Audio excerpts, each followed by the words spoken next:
Ya, stop dulu.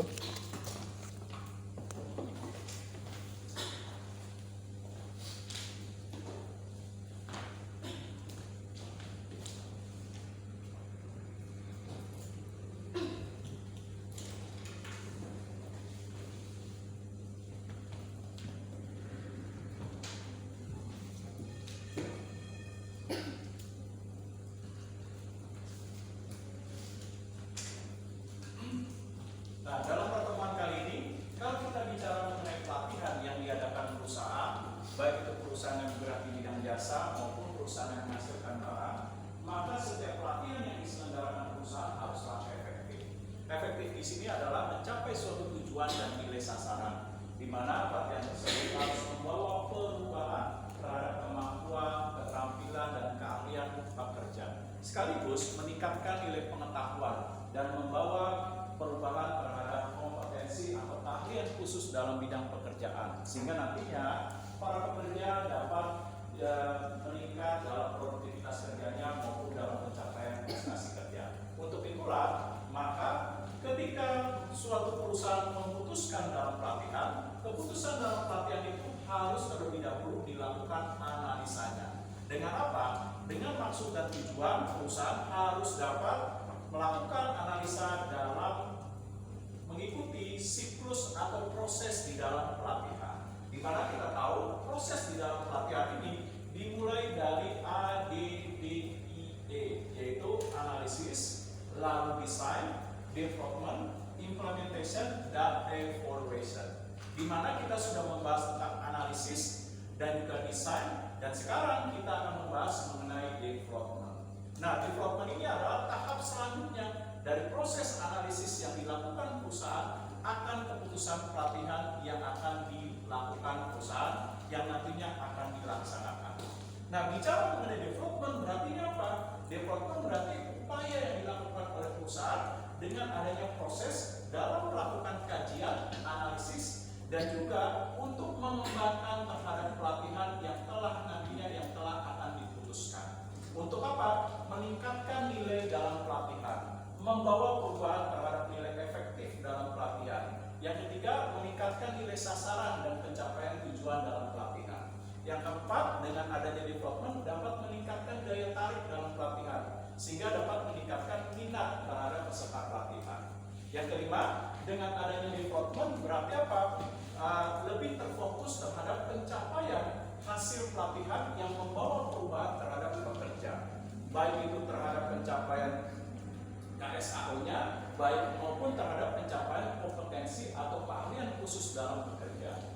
Nah, sehingga development ini akan dilakukan dalam perusahaan. Yang tujuannya development ini apa? Melakukan rumusan terhadap pelatihan yang dibuat dalam bentuk deskripsi atau uraian di dalam dokumentasi dalam perusahaan, di mana pelatihan dalam bentuk dokumentasi ini akan menjelaskan secara lebih lanjut apa yang menjadi poin penting dalam pelatihan, apa yang menjadi tujuan, apa yang menjadi sasaran, lalu tema apa yang akan diberikan, metodenya apa yang akan disampaikan, bagaimana dengan peserta pelatihannya, berapa banyak jumlahnya, bagaimana keahlian mereka sebelumnya, lalu bagaimana trainer yang akan digunakan terhadap kredibilitasnya, kemampuannya, keterampilannya, pengalaman terhadap trainernya, lalu bagaimana keputusan terhadap pelatihannya, apakah diselenggarakan di dalam perusahaan atau di luar dari perusahaan.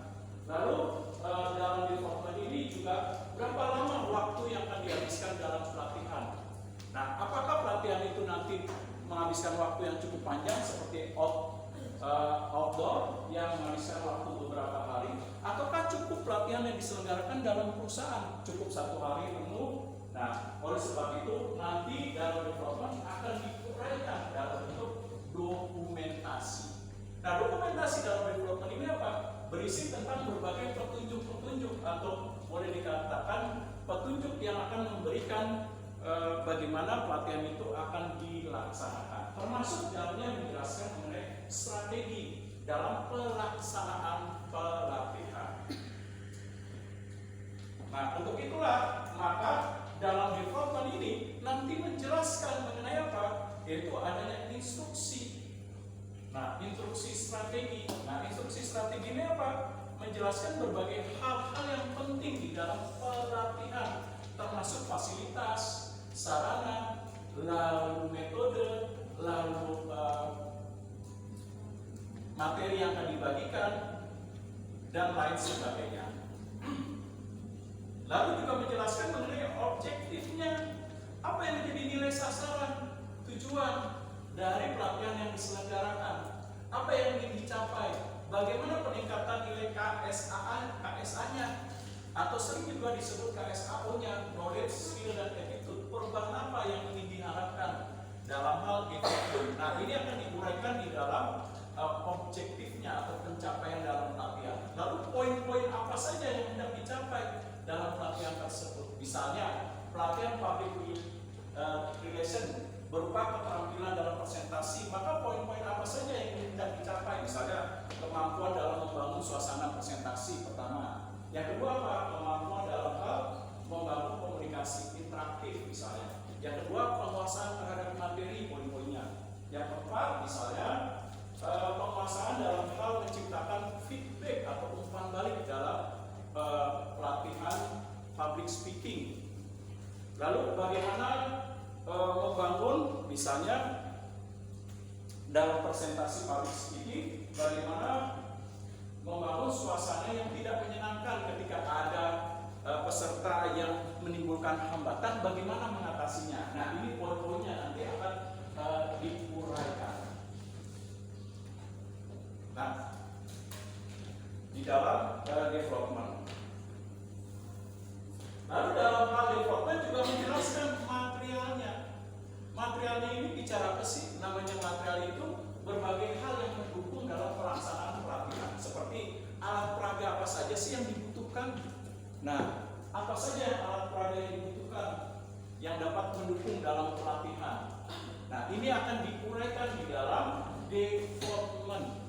Nah, lalu dalam material ini nanti akan diuraikan juga berapa banyaknya modul yang akan diberikan yang harus dibagikan kepada peserta pelatihan. Berapa banyak?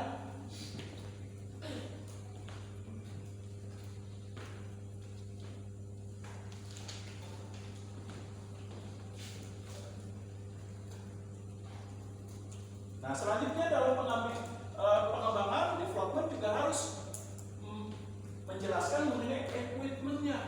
Nah, equipment-nya apa yang dibutuhkan? Misalnya dalam pelatihan seperti bagaimana equipment terhadap ini, infocus. Lalu apakah nanti dibutuhkan equipment-nya seperti komputer, PC, laptop, bagaimana jaringannya? Nah, lalu perlu nggak equipment pengeras suara? Nah, tersedia mic dan lain sebagainya. Nah, inilah equipment-nya. Nah, equipment itu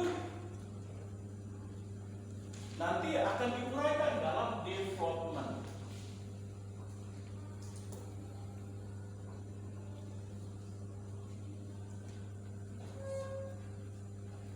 Selanjutnya, bagaimana fasilitatifnya?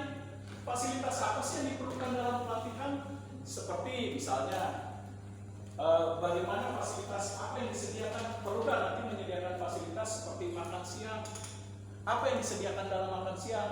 Perlu nggak terlebih dahulu misalnya dalam acara pagi, misalnya pelatihan 1 hari, perlu nggak disediakan donat terlebih dahulu, muffin, teh, kopi, dan berbagai cemilan yang diperlukan untuk misalnya membangkitkan suasana hati agar nanti peserta pelatihan itu lebih fokus, terkonsentrasi pada saat materi itu akan dibagikan oleh pelatih atau trainernya.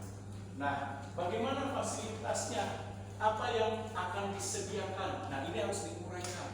Seperti contoh fasilitas tadi, apakah ada menu makan siang? Lalu dalam fasilitas tersebut, kalau ice breaking pada saat isoma, misalnya jam 11 sampai jam 12, perlu nggak fasilitas disediakan? Misalnya ada sarana musolanya bagi peserta pelatihan yang agama Islam, mereka bisa menunaikan sholat. Nah, ini akan diuraikan. Nanti jam 12 fasilitasnya ada nggak? Selain adanya cemilan, nah perlu nggak adanya makan siang? Bagaimana bentuk makan siangnya? Nah, ini akan diuraikan dalam fasilitas. Lalu fasilitas apa lagi yang akan diberikan? Nah, ini akan nanti diuraikan dalam development. Nah, saya stop dulu. Ada pertanyaan kira-kira? Nah, coba buka mengenai furniture.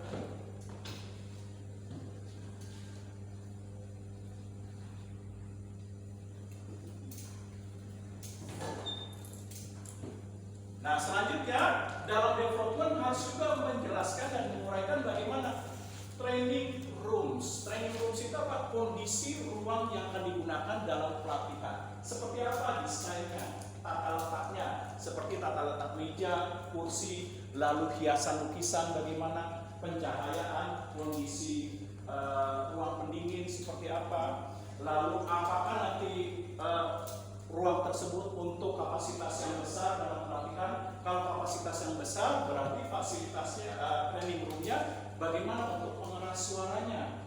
Nah, lalu bagaimana metode dalam trainingnya nanti, apakah lebih banyak misalnya trainernya yang berperan aktif untuk pelatihan dalam menyampaikan berbagai materi. Nah, untuk itulah nanti didesain, diatur tata letak terhadap kursi. Nah, dalam pelatihan bisa ditampilkan contoh tata letak kursi. Nah, ini dia. Kalau memang di dalam pelatihan, pelatih yang dominan atau trainernya dalam menyajikan pelatihan terhadap materi dan sesi yang dibagikan, maka model kursinya seperti ini. Nah, seperti ini kondisi kelas kalian, di mana dosen atau trainer pelatih dia dominan dalam menyampaikan materinya. Nah, lebih banyak 70% pelatih yang aktif dalam pelatihan, menyampaikan materi, menyampaikan poin-poin penting dalam pelatihan. Nah, 30% itu lebih baru kepada diskusi atau interaktif dalam pelatihan. Nah, kalau modelnya seperti itu, berarti bisanya cocok ini atau yang ini. Nah, tapi kalau pelatihnya atau metode dalam pelatihan lebih banyak membawa interaksi kepada peserta pelatihan, maka bisa dibuat dalam diskusi. Bentuk diskusinya bagaimana? Bisa dalam diskusi kelompok kecil seperti ini. Kalau diskusi atau dibentuk seperti ini, di mana pelatih ini dia tidak dominan, di mana pelatih hanya 40% menyampaikan materi atau menyampaikan studi kasus yang akan diuraikan, yang nantinya akan diuraikan kepada peserta pelatihan, yang nantinya peserta pelatihan lebih banyak untuk berdiskusi, menyampaikan pendapat, masukan, saran, lalu menyampaikan konsep dalam pelatihan seperti apa, diskusi dalam terhadap materi-materi dan tema. Nah, ini kalau lebih seperti itu, lebih cocoknya seperti ini. Nah, ini dia. Lebih kepada pola diskusi. Nah, ini dia pola diskusi. Nah, saya stop dulu. Ada pertanyaan kira-kira?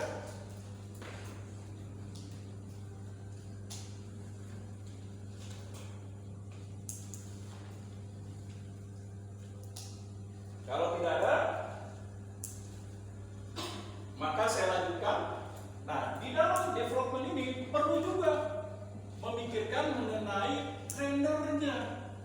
Seperti apa sih memilih trainer yang tepat terhadap sesi, tema, pelatihan yang diangkat atau diinginkan dan dibutuhkan oleh perusahaan. Tentu dalam mengambil trainer atau memutuskan penggunaan trainer atau pelatih ini tidak boleh digunakan keputusannya secara asal dan sembarangan, karena berdampak terhadap pencapaian hasil atau tujuan dalam proses pembelajaran dan peningkatan KSA. Nah, untuk itulah bagaimana memilih trainernya. Dilihat pertama dari kredibilitinya. Nah, kredibilitasnya bagaimana? Dipercaya atau tidak? Seperti apa track recordnya?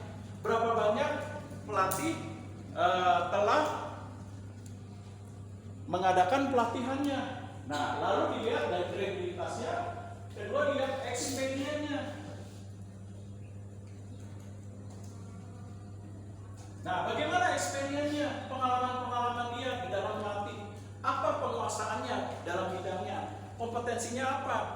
Nah, sehingga nanti perusahaan bisa melihat apakah dengan memilih pelatih tersebut sudah sesuai nggak dengan tema yang diangkat terhadap pengalaman dari keputusan dalam menentukan pelatih mana yang akan digunakan.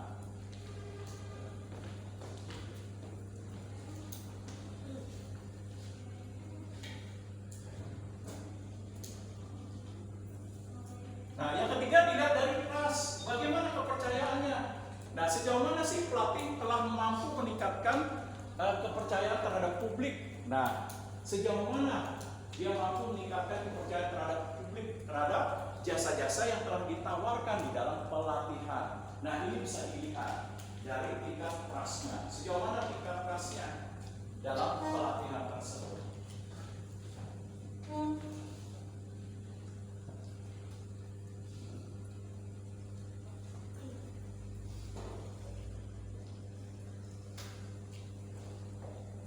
Nah, yang keempat, bagaimana melihat dari ability-nya?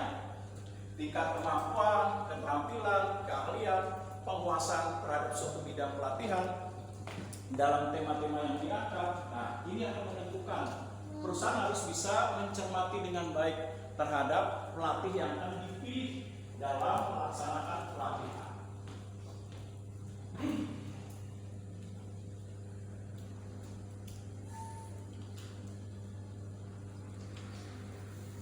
Nah, selain itu, selain melihat daripada pelatih, perusahaan juga mempertimbangkan dari trainingnya.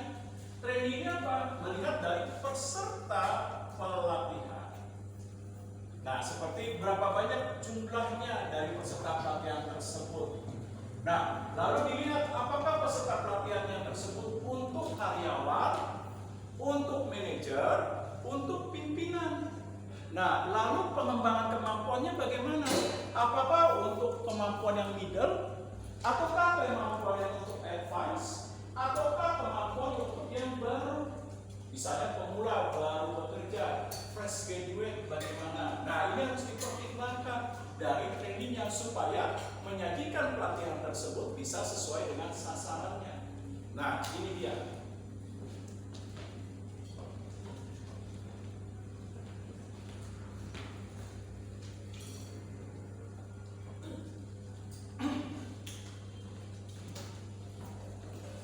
Ada pertanyaan kira-kira? Kalau tidak ada, saya lanjutkan.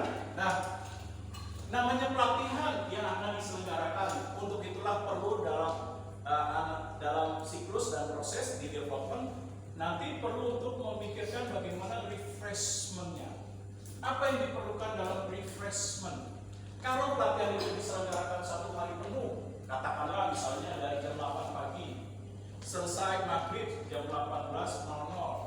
Nah, berarti perusahaan harus memikirkan bagaimana merefresh dari peserta pelatihan. Namanya pelatihan sehari penuh pasti ada timbul kejenuhan, rasa bosan, konsentrasi hilang, apalagi sudah jam 12 siang. Nah, biasanya kalau udah jam 12 siang, jam 1 mulai timbul tuh rasa ngantuk. Nah, habis itu dengerin udah mulai begini-gini. Nah, itu bagaimana mengatasinya? Nah, perusahaan dalam development harus juga menjelaskan apa yang perlu dilakukan dalam refreshment-nya. Nah, lalu namanya peserta pelatihan apalagi sudah jam 3. Nah, udah mulai tuh jam 3. Rasa bosan, ngantuk, jenuh, ada yang beresiko mau main HP sendiri. Nah, bagaimana mengatasinya? Nah, ini harus ada dalam refreshment-nya. Nah, mereka harus menguraikan dalam development refreshment tersebut. Nah, berapa banyak waktu untuk istirahat seperti isoma. Lalu apa yang perlu dilakukan dalam isoma tersebut? Perlukah menyediakan makanan ringan, kopi, snack, nah, lalu mungkin minuman bersoda, lalu seperti sirup dan lain sebagainya. Nah, lalu perlukah dalam refreshment misalnya sudah jam-jam ngantuk jam 12 atau jam 1, pelatihan akan diselenggarakan lagi jam 1 misalnya. Nah, bagaimana supaya membangkitkan semangat atau konsentrasi? Perlukah misalnya dalam refreshment pelatih mengadakan yel-yel terlebih dahulu? Nah, atau membuat humor di kelas yang kedua, atau mungkin bisa memberikan hadiah kepada peserta pelatihan. Nah, ini bisa dirancang bagaimana untuk refreshment-nya, atau boleh disebut sebagai ice breaking-nya atau ice breaker-nya. Nah, bagaimana ice breaker-nya yang dirancang? Seperti apa? Nah, apakah nanti dalam ice breaker bisa memasukkan exercise atau games permainan? Nah, supaya bisa meningkatkan konsentrasi. Nah, apakah nanti ada diselingi dengan games? Tidak 1 hari penuh itu selalu menceritakan konsep, teori, atau membahas mengenai materi dalam pelatihan. Nah, perlu nggak diselingi dengan exercise, ada gamesnya. Nah, di saat sesi pelatihan misalnya 15 menit, 20 menit, atau 30 menit. Nah, terhadap sesi dalam pelatihan untuk memberikan games atau permainan. Nah, sehingga dalam pelatihan supaya bisa memberikan daya tarik dalam pelatihan ini nanti bisa memberikan berbagai variasi. Seperti tadi variasinya bukan sekedar presentasi, tapi ada diskusi. Nah, ada tanya jawabnya. Lalu ada permainan yang dibuat atau exercise. Nah, ini dia. Kombinasi. Mengapa diperlukan kombinasi? Nah, supaya bisa menghidupkan keadaan suasana dalam pelatihan. Nah, ingat, manusia bukan robot yang sepanjang pelatihan itu tetap segar, tetap semangat. Ada kondisi-kondisi tertentu itu mengalami penurunan. Nah, seperti penurunan daya konsentrasinya. Nah, itu harus juga dilihat. Nah, terhadap perusahaan apa yang perlu dilakukan. Nah, untuk itulah perlu dirancang refreshment dalam bentuk ice breaking-nya, sehingga dapat apa? Meningkatkan energi kembali supaya lebih nanti fokus, perhatian dan minatnya atau konsentrasinya bisa kembali lagi terangkat. Nah, ini dia.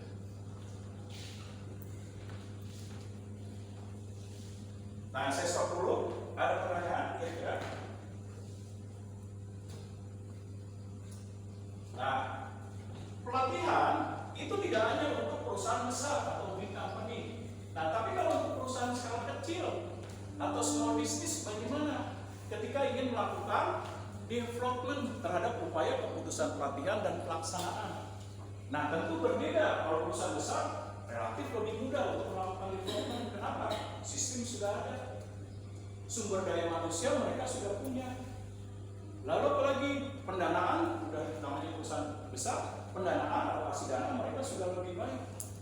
Nah, bagaimana dengan perusahaan skala kecil nih, di mana modal masih terbatas, sumber daya manusia tidak sekompeten dari perusahaan besar. Nah, mekanisme, sistem dan struktur tidak sebaik dari perusahaan big company. Nah, apa yang perlu dilakukan nih? Kalau untuk perusahaan skala kecil atau small of business, nah coba dibagi apa yang perlu dilakukan. Kira-kira kalau untuk perusahaan small of business, perusahaan berskala kecil. Kalau di Indonesia ibaratnya perusahaan firma, CV, nah itu perusahaan skala kecil. UD, kalau UD, usaha dagang. Nah,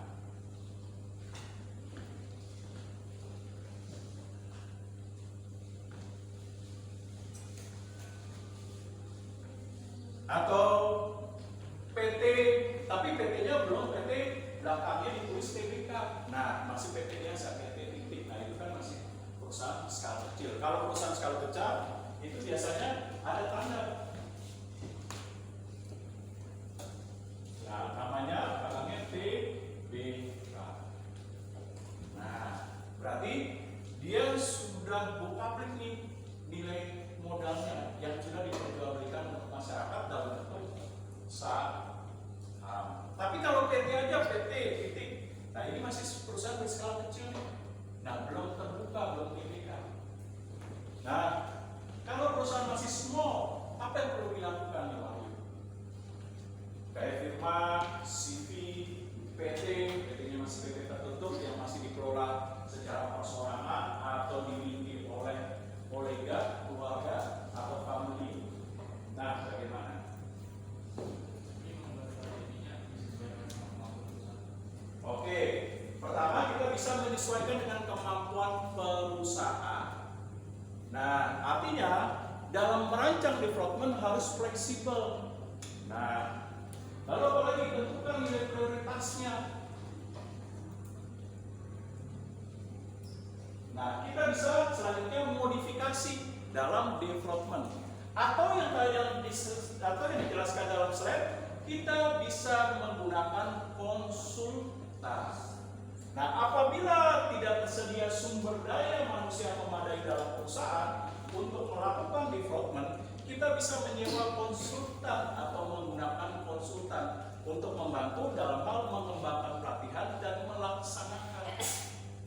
Nah, atau yang kedua, kita bisa membeli hak paten dari konsultan. Nah, sehingga nanti kita tinggal melaksanakan, bagaimana melaksanakan pelatihan. Atau bisa menggunakan e-learning, model pembelajaran e-learning. Nah, yang ada dalam misalnya dalam YouTube, nah kan suka ada e-learning pelatihan yang diselenggarakan dalam YouTube. Nah, itu bisa dipelajari. Nanti bisa digunakan perusahaan, dimodifikasi untuk pelaksanaan pelatihan dalam melakukan development.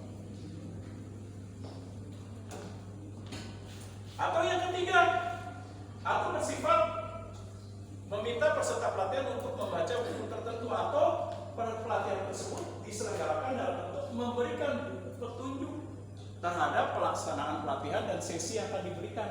Nah, nantinya ketika pelatihan itu berlangsung, tinggal diskusi saja dan melaksanakan